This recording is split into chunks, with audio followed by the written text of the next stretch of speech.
So section 4.3 in chapter 4, this is really kind of why we do all the fluff before it, 4.1 and 4.2, and it's to get us to this point where we can understand these groups in organic chemistry called functional groups. So we have, a lot of our living materials that is in water is made out of a carbon skeleton, or I usually call them carbon chains. And on that carbon chain, we skeleton, we attach a number of different molecules, elements. It could be and molecules. It could be something as simple as hydrogen. It could be something very complex. And hanging those other groups onto that carbon skeleton will give it different properties chemically and physically. And the different groups that we add on there are called functional groups. An example that kind of talk about is estradiol and testosterone. These are the sex hormones in humans and a bunch of other different mammals.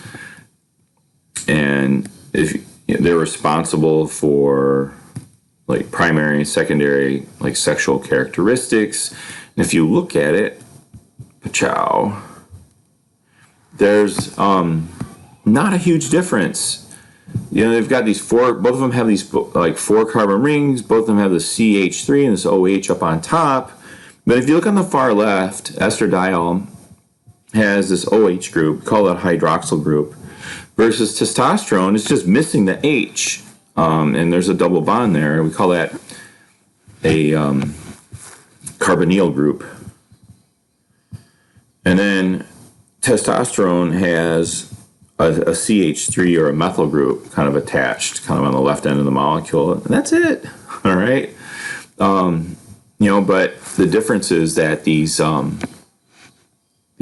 hormones have, can be quite significant. And just as an aside, sometimes people assume that, men just have testosterone, women just have estrogen, and that's just not true. Everybody has both hormones in them. It's just that women have more estrogen than testosterone. Men have more testosterone than estrogen. It's kind of a percentage sort of deal. It's not like an all or nothing, and I think that's important to kind of know and understand.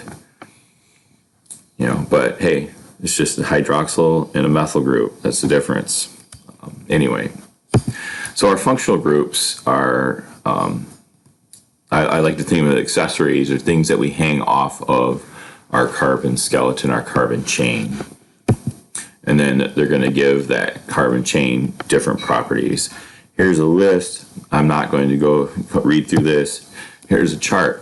Not going to read through this. Oh, wait, there's another chart. Still not going to read through this because we're going to go through them individually.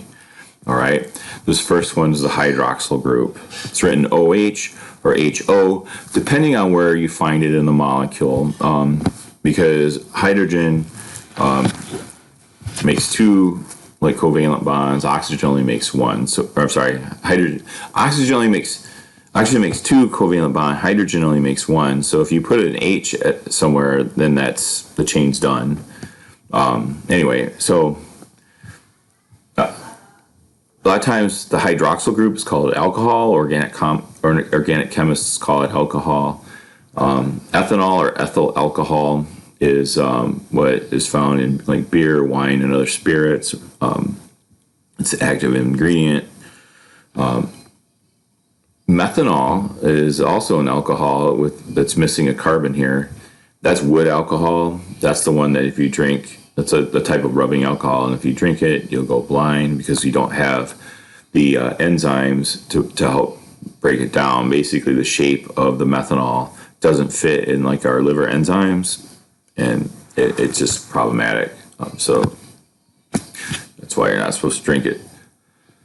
Anyway, because oxygen's really electronegative, it's forming polar bonds with oxygen and the carbon, and that's going to allow like alcohols to dissolve into water. All right, because it's making these polar bonds.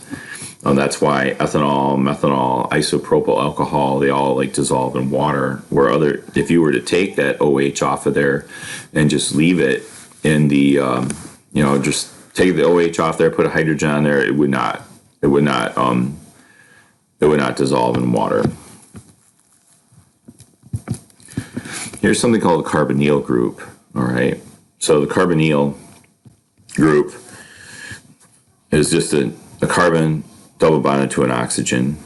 If you're found in the middle of a carbon chain, you're called a ketone. So here's acetone, which is nail polish remover. You probably smelled it before.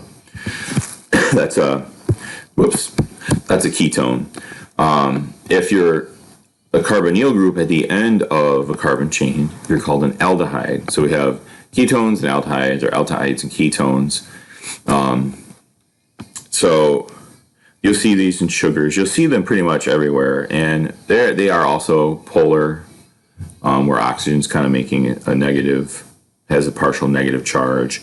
This also allows it to be a little bit more soluble in water, and then this also allows it to hydrogen bond with other things too, not just water.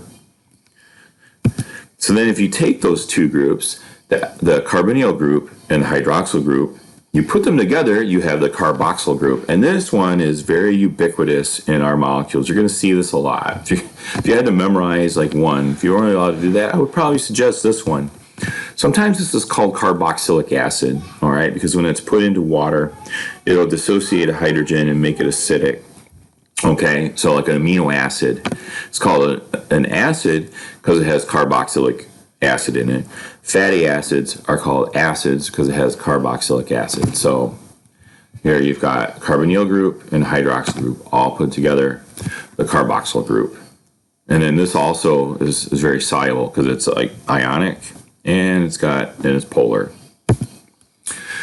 The amine group or the amino group, okay, this is NH2 or sometimes NH3 depending. This is polar but kind of different. The nitrogen ends up being negative, which the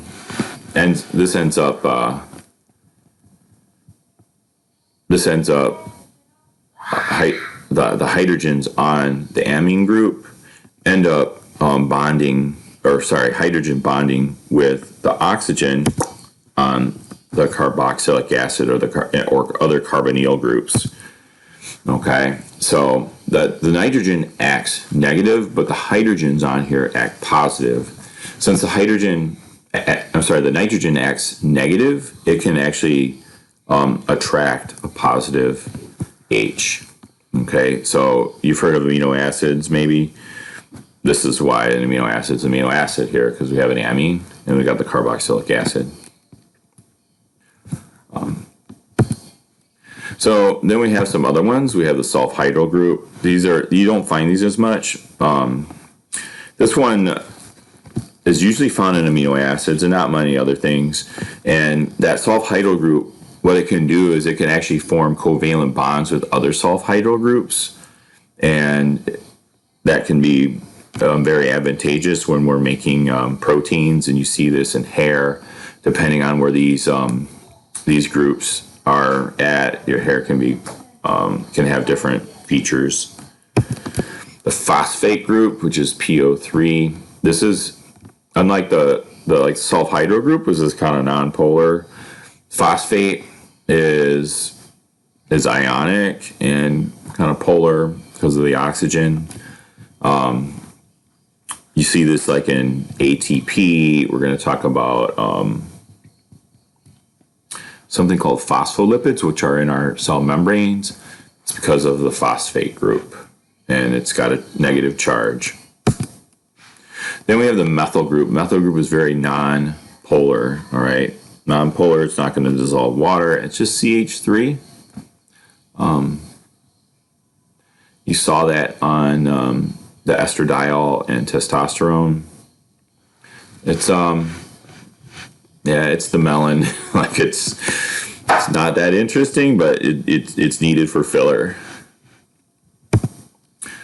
Just a rundown on ATP. This one is going to come up over and over and over again, so I think it's just good that we get kind of an intro to it. ATP has 3 phosphates on there. It will react, and then the cell uses it for energy. So we talk about, maybe you're using sugar or fatty acids for energy. That's an intermediate. Basically, those are broken down to make ATP. So the reason why this is a nice example, because you can see that like 3 phosphates. Adenosine is a whole big organic molecule in its own right. So it reacts with water. The phosphate cleaves off. We release energy. Yay! So just because like phosphate, you may not find it necessarily everywhere. It is fairly important. And this ATP ADP cycle is going to come up over and over again. So we're just kind of getting it out of the way. But just as a quick review of kind of elements, functional groups, organic chemistry, just realize that carbon's great for life because of the different molecules it makes and the different shapes that it makes, and like the variety that it has really is kind of the foundation for the variety of living things that we find. And just as a reminder, carbon is good for life because it forms strong bonds with itself. You don't want to have this big like protein molecule that keeps breaking because it can't keep bonded to itself.